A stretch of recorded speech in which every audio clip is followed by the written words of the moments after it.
What is up, BP crew? It's Spence Crosby, and today I'm going to show you guys how to throw a proper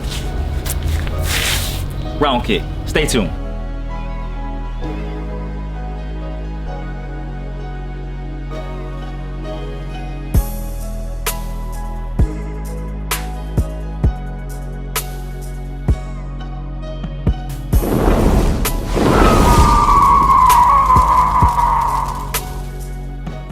But guys, before we proceed, make sure you go ahead and drop that like. Most importantly, hit that subscribe button. First off, what is a round kick? Now I know I showed you guys first thing in the video, but I'm gonna show you guys how it looks on the back. So now that you guys have seen the kick on the back, let's break down the motion of the kick. First thing first, let's talk about the feet. A lot of people think it starts with your hips. That is true. The hips play a pivotal role in your round kick. But first is your feet. And what do I mean by your feet? Well, your feet are in contact with the ground. More specifically, you want a hard, grippy-like surface. You don't want something soft that you're just sliding off of.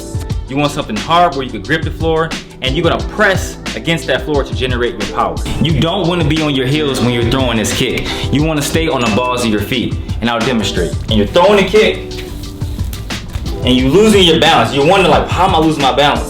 Well, it's because you're on your heels. You want to be on the balls of your feet. See how it's much more seamless? Now we're going to get a full body motion of how this looks. Boom, kicking through. I'm still in that great position. Versus on my heels, losing my balance. So that's why I say the power first starts with the floor. You're going to be pressing your feet against the floor. You're on the balls of your feet, kicking through. Now we're gonna be moving on to the legs. So now with the legs, you wanna make sure you're in a high chamber, with the kicking leg that is. What do I mean? What's a chamber? What's all this terminology? A chamber is basically right there. That's where your chamber begins. It's just a certain position you hold your kicking leg, okay?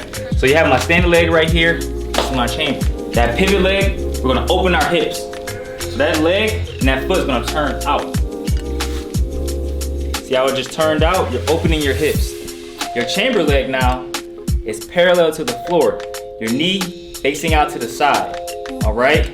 And now from there you finish, pointing those toes, and you extend, all right? So we're gonna show it in fast time. Let's break down more of the chamber. What's happening with our chamber leg? The higher you hold your chamber leg, the higher your kick is gonna go. Now take that with a grain of salt because you're gonna always mix it up. You might have a high chamber leg, but you might throw a low kick. Chamber, you have a high chamber position, right? Kicking high, boom. Or we might go middle or low. I'll show you more examples.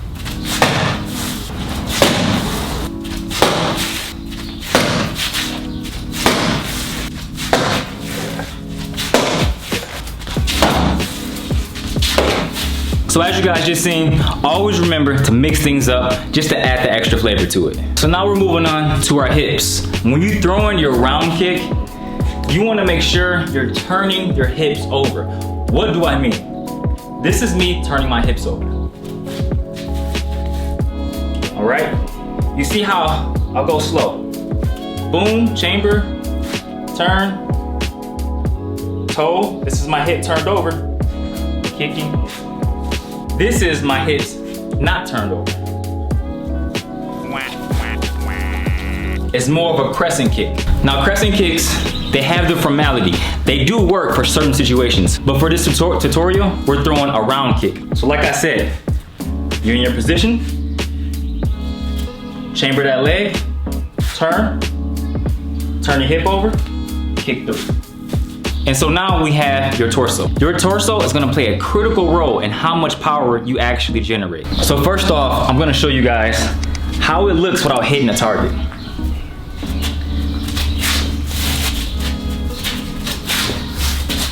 I'm jerking my shoulders at the end of this. I'm dropping my weight into this kick now, rather than just,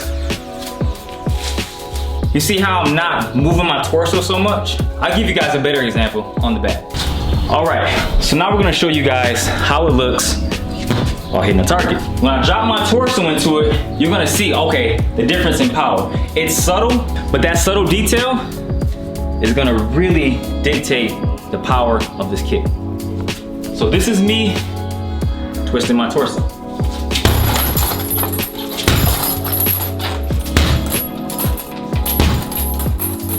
At the end of this kick, that right shoulder, because I'm kicking with my right leg, is dipping across my body. So now that you guys have seen the subtle detail when you're throwing your round kick, let's do it again. Remember, dropping that shoulder, it's a jerky-like motion.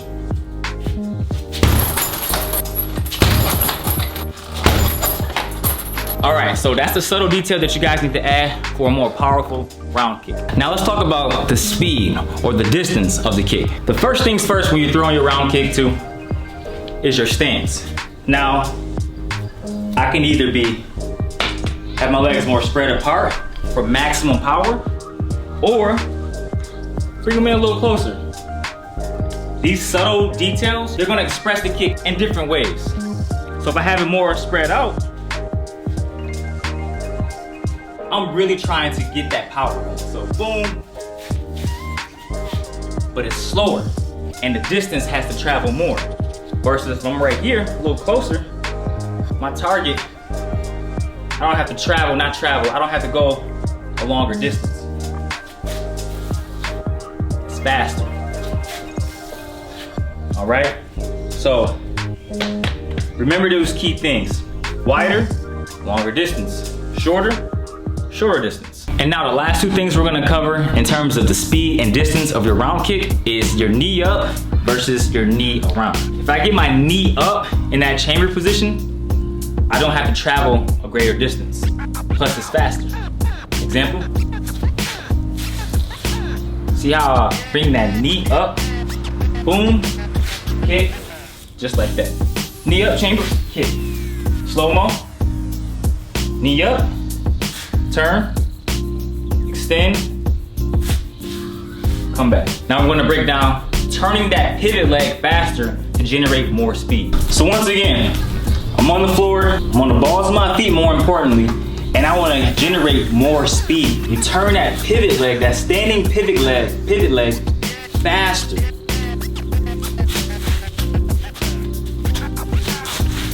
If I wanna go more slow and control, I could do that. Slow-mo, boom, turn, kick. Now let's break down the power of your round kick. We already talked about that subtle detail when dropping your shoulder across your body to generate a little more power. Let's dissect that a little bit more. And what I mean by dipping your shoulder more is you're just dropping your weight. You're also with your round kick, instead of kicking straight-legged, you're keeping that leg bent, that kicking leg bent slightly, and you extend. It's creating a whip-like motion. So it's like a belt. Boom, extend, boom, come back. That's gonna create more of that whip-like motion. So you're dropping your weight with your shoulder across your body. You're extending that kicking leg like that. And now we're gonna be breaking down stepping across to generate that power. So I could just sit here or stand here and kick like that. But if I want to generate more power, I'm gonna step across.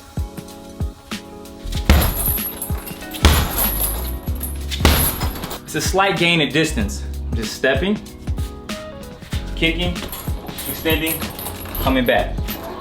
I'll show you guys what it looks like right here. So I'm right here, boom. Say for instance I want to kick over there. I'm trying to go through my opponent. Boom, like that. Step. Now you guys are probably wondering, what is my striking surface of the round kick? Well, your striking surface is gonna be anywhere from your lower shin to your mid shin. And so let's talk about the don't do's of the round kick. The number one don't is not pivoting that standing leg. Not turning that pivoting leg is not gonna allow you to have power. Also, you're gonna put a greater strain on your hips. Now my second don't, which is my favorite, is having pike hips or sticking your butt out. When you're kicking, you don't wanna push your butt out. That shows the lack of control you have for the kick. Most importantly, it shows how stiff you are in your hips. Do these different stretches to open up your hips more, so that way your butt isn't sticking out. And my last don't is having a lack of a chamber. So you're throwing your round kick, you don't even bother to chamber your leg, you just. Remember, that chamber is like stored energy. When you do this, you chamber it, that energy is stored, right? And you release. Stored, release. If I'm just throwing this leg just straight, I have no stored energy, let alone no power, and it's gonna be slow. So to finalize the don'ts, make sure you guys are turning your pivot leg fully out for maximum power and speed. Second, make sure you guys don't stick your butt out. And third, make sure you guys chamber your legs to maximize the speed and power also. Another tip I have for you guys is you can always switch the kicking leg. You don't always have to go with that rear leg. You can go the rear or the front. And here are some different drills you guys can do to improve your round kick. Hang on to something or hold on to something like a wall or some type of object. That standing leg, toes facing against the wall. Turn your torso. That knee facing out. And you just play with the different chambers. Open, mid, close, and you extend. Boom. Boom. You can also bring it in, out, boom. And also you can do this.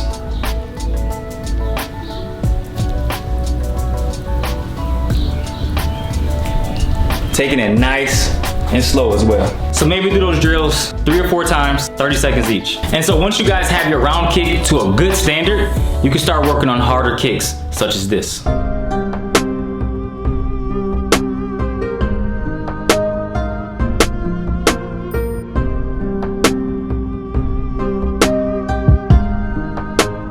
So that is my tutorial on how to throw a proper round kick.